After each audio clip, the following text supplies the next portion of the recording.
Good evening, I'm Jim Whaley. Tonight it's a pleasure to have as my guest on Cinema Showcase a great actress, Miss Angela Lansbury. She's won acclaim on the stage and films. She's won 3 Tony Awards for Gypsy, Dear World, and Mame, and right now she's starring in Gypsy at Theater of the Stars. I hope you will join me tonight as I talk with Angela Lansbury on Cinema Showcase.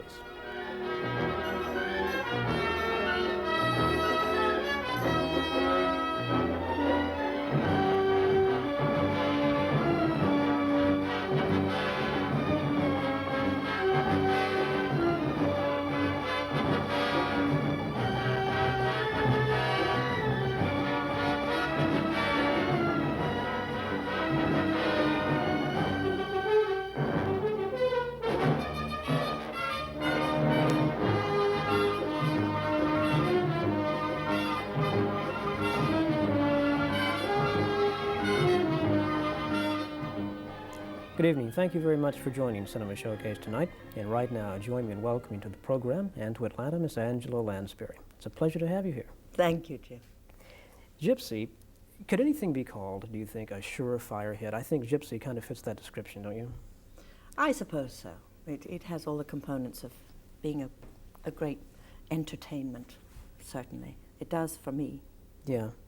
I know so many people have talked about the score as being one of the best theater-type scores that's ever been done, and I think that's true. I do too. I think that the score is so wonderfully melded with the dialogue of the scenes. The work that Arthur Lawrence did with Steve, sort of allowing the songs just to sprout out of the situations, was simply marvelous. Mm-hmm.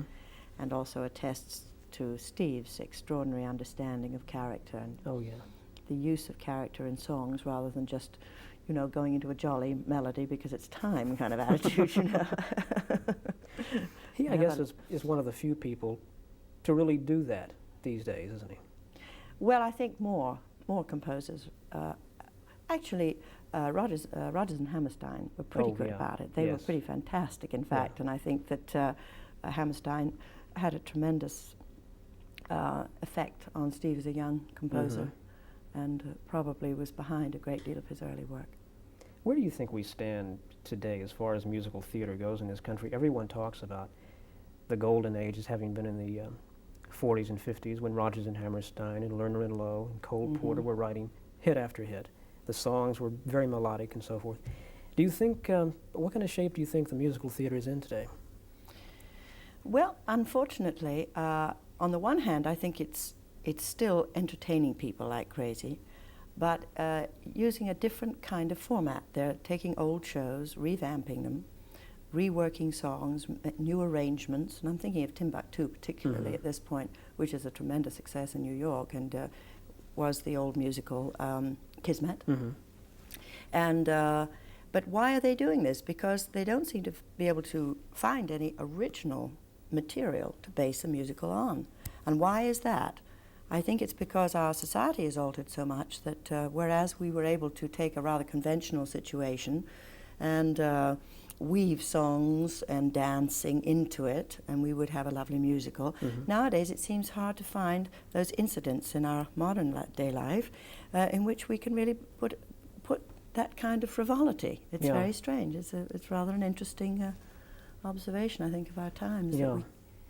There are some musicals that I Love My Wife and things like that. I haven't seen I Love My Wife, but that certainly is a current situation that has to do with rather liberal sexual ideas and so on. And they've made a musical out of that, so obviously you can, but there aren't too many of them. That's true. Everyone talks about, though, nostalgia.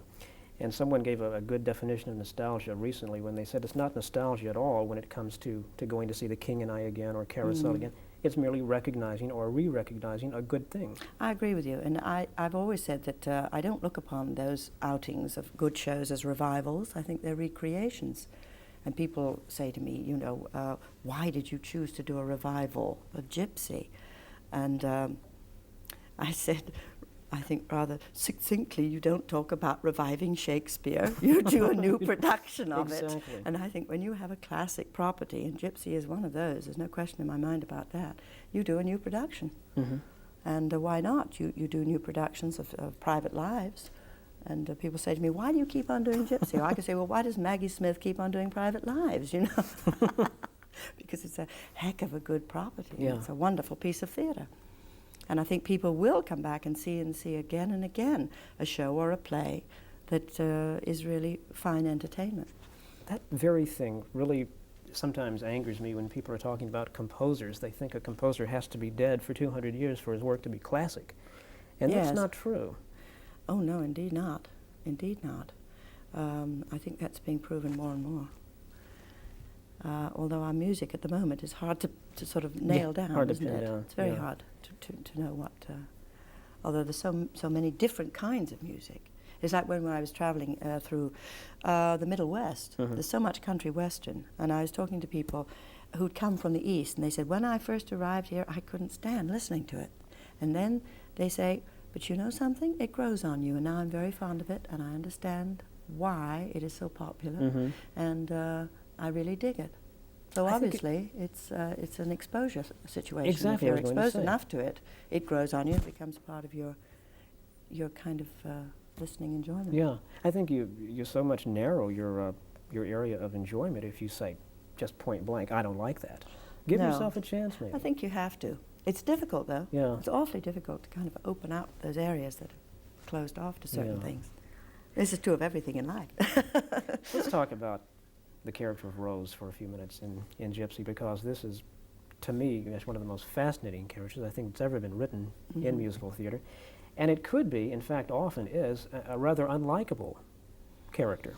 Oh, unquestionably, Rose is very hard to like. In fact, I've always felt that the first 3 scenes, when I first come on, she's so obnoxious. Her behavior is so like a steamroller, you know. She doesn't wait for anybody to finish talking before she plows on. I mean, she's just pushing to get the idea that her kids are the greatest and the best, and Mhm. trying to find the opportunities and getting the exposure for them. And I often think I must get the audience by the 4th scene, because if I haven't caught them by that time, they're never going to like Rose, and I've failed in my mission, you know. Mhm.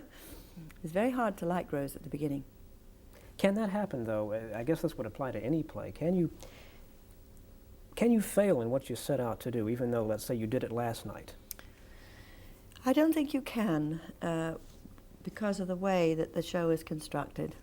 It's very artfully arranged Mhm. that you do have compassion and understanding for Rose, and you have it by the end of the first act. Yeah. When she sings "Everything's Coming Up Roses," you know this woman is at the bottom, Mhm. and you know that she is going to feed success to this girl, to feed herself, and that she does indeed do it through the second act. But they give it to Rose early enough for the audience to be able to relax and say, oh, everything's going to be all right, Mhm. you know. And thank goodness they have. And that's part, I think, of the success of the story. They've succeeded in making it palatable Yeah. and interesting. And you say, how is she going to do it? What's going to happen? How is this little wraith of a girl going to react to this bombastic mother? And is she going to allow herself to be built into Gypsy Rose Lee, and how are they going to do it? And therefore there's even a little suspense there. Mhm. Is Rose a very difficult role as for an actress to do? Extremely difficult. It's extremely difficult to make Rose human. I mean, you can come out and you can say all those words and you can sing those songs and get away with it and play Rose. I mean, just, you know, play Rose. But if you really dig around with her, as I enjoyed doing and did with tremendous application when I did it in London, being directed by the author, Arthur Mhm. Lawrence, who'd known Gypsy, and I knew Gypsy too actually, but I also knew Rose, slightly. And Steve Sondheim. Really, I found she was a full menu of, you know, personal characteristics, Mhm. which I enjoyed taking on and making this very full character out of. Now, when you're doing a role like Rose, and you've met some of the real life people that the character was based on, when you're on stage, or when you're developing the role, do you bring in everything, or do you rely solely on what the author has given you to work with? I rely mainly on what the author has given me, because I find that if you do too much background homework, you can muddy the water a lot. Mm-hmm. And Arthur did not write Gypsy, the show, based on all of the memoir that Gypsy wrote herself. He used some landmark things, and he tacked on a lot of stuff which was of his own, came Mm-hmm. out of his own mind. Mm-hmm. A lot of the incidents took place, but the characters were all different. There was no Herbie, believe it or not. That's incredible. I didn't know that. I thought surely there had to be a Herbie. No. So, And, so if you do too much homework, then you kind of... You can screw yourself up, actually. You have to be rather careful. And people said to me, did you read the memoir, and did you do a lot of background reading? I said, no, I did not, because I'm not playing the woman that actually was. I'm playing a figment of Arthur Lawrence's imagination, coupled with what he wanted to use of the real thing. Mm-hmm. And I'm doing a theatrical character. I'm not doing an autobiography of somebody. Yeah. This is a theatrical character. Do you think Rose would be one of the most challenging roles you've played, because you've played everybody from Mame to the Mad Woman of Chaillot to all kinds of people in films? Yes, I think she is. I think she's one of the most complex and difficult characters I've ever had to essay over a long period too. Mm-hmm. Played Rose a lot, and she's so alien to me.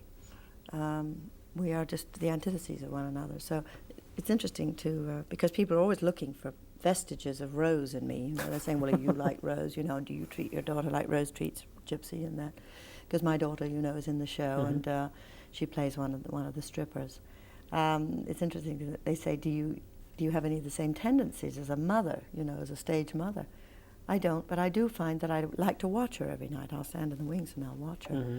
And some of the company told me that when she was first starting, I'd be mouthing the words, that she was supposed to be singing. Going through the motions. So I guess mothers are the same. Where, What kind of advice do you give your daughter about the stage, or anybody who comes to you saying, should I go on the stage, or should I get into films? I always say, if you don't know, you've no business going. I mean, to me, there's no two ways about it. Either you want to go on the stage and go through all those hoops and learn all those skills and apply yourself to learning the techniques of the theater, or you don't. And as far as I'm concerned, there's no in-between. Mm-hmm. Do you think an acting career takes any more dedication than anything else? No, I think unfortunately, in acting, one sets oneself up as a rather stationary target. Yeah. So you have to be prepared to take an awful lot of body blows, along the way. And you have to be pretty strong to sustain the kind of criticism and brickbats that you can find along the way. It takes a very strong person, I think, to withstand that. Your mother was an actress, or is an actress. Did you get a lot of training from her? Inadvertently, I did, yes. I say inadvertently because she was not a Rose, and she didn't. But she exposed me to theatre as a child. She took me to see the greats in London, and I went to the Old Vic when I was 9, and I saw people like Peggy Ashcroft and Sir John Gielgud and Ralph Richardson and Olivier when he was a young man, in the theatre. And I went to the theatre a lot, and she was an actress, of course. So she just very gently kind of fed me an awful lot of stuff. She also gave me pocket money, which allowed me to go to the movies. And I spent a tremendous amount of my young life at the movies, which a lot of people did, I think, in the 30s and the 40s. And a lot of my musical enthusiasm and fascination came from watching Fred Astaire and Ginger Rogers. Oh. I thought their movies, and my whole attitude towards life was tremendously affected by them. The songs and Cole Porter and the whole attitude and the kind of carefree, top hat, all those wonderful movies. I lived in a sort of dream world, the mood of those movies. After I came out of the movie house, I'd go home and I'd just still be there, And it sort of stayed with me all my life. I always had that kind of beat going somewhere, And that's why people say, well, how did you get into musical theatre?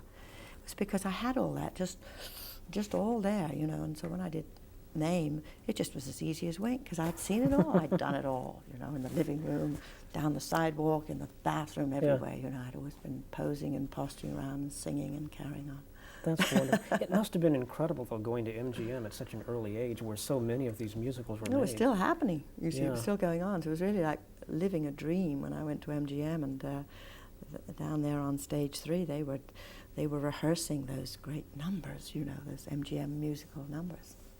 And of course, then suddenly I was in one. Yeah. You know, I was Yeah. doing "Oh You Kid," you know, and the Harvey Girls.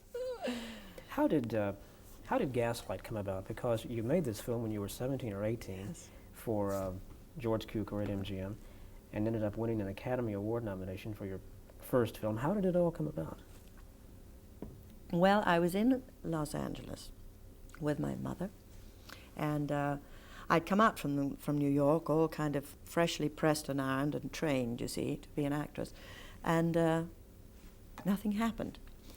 Well, I had an agent, a very small agent, but I had to get a job. We didn't have any money, so I went to work in a department store, and was a sales lady. And while I was in the department store, a friend of mine, a young man who was an aspiring actor and writer, had been out to MGM, and he was being considered for the part of Dorian Gray. That was at MGM. So he said to me, and he was an awfully nice chap, he said, you know, they're looking for a young English actress to play Sybil Vane. And he said, I think I could get you an interview with the casting director. So he did. So I went tramping out to the studio with my agent and with my mother, because I was very young, and you had to have your mother with you if you went on an interview of those days. So we went out to MGM, and I met the casting director, who was a charming fella, and he said, very interesting, what's your background, your experience, and so on. And I didn't really have any experience, very slight. So he said, well, I think that there's somebody else on the lot here who would be interested in meeting you, and that is George Cukor. He's making a movie called Gaslight. Well, I'd seen Gaslight in England as a kid, so I knew the story. And so during that afternoon, I went to see both Albert Lewin, who was doing the picture Dorian Gray, and also George Cukor, who was making Gaslight. And he chose to make a test of me, right, within a week. So I took a vacation from the store and made a test, and that was it. It's incredible. Yes, just Go for started. one I and just then get started, the other. yes, I Yeah. just began, yes. Ah. No fuss, no nonsense, and just started. Cukor has, and I know you've heard this many times, as has everybody, Cukor has been called the great director of women stars. Is there any truth in that, having worked with him on your first film? Well, obviously, he has an ability to be able to, he has the dialogue with women, let us say, to bring the best possible performance out of them. But I must say, and I was at his tribute a few months ago at Lincoln Center in New York. The Film Society there gave him a most marvelous tribute, and those of us who had worked with him were asked to get up and address the audience and just tell a little bit about our beginnings with Cukor and our personal experiences with him. And it was a lovely opportunity to see the ladies who had worked with him.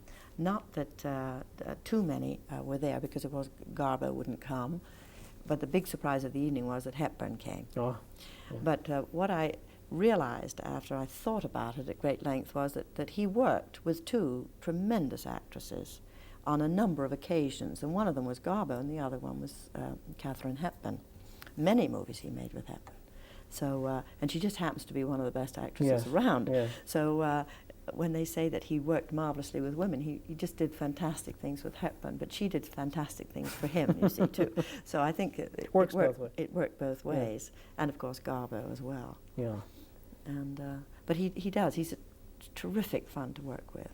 But I think he did awfully good work with men too. Oh, sure. He certainly did with Boyer and with Robert Taylor.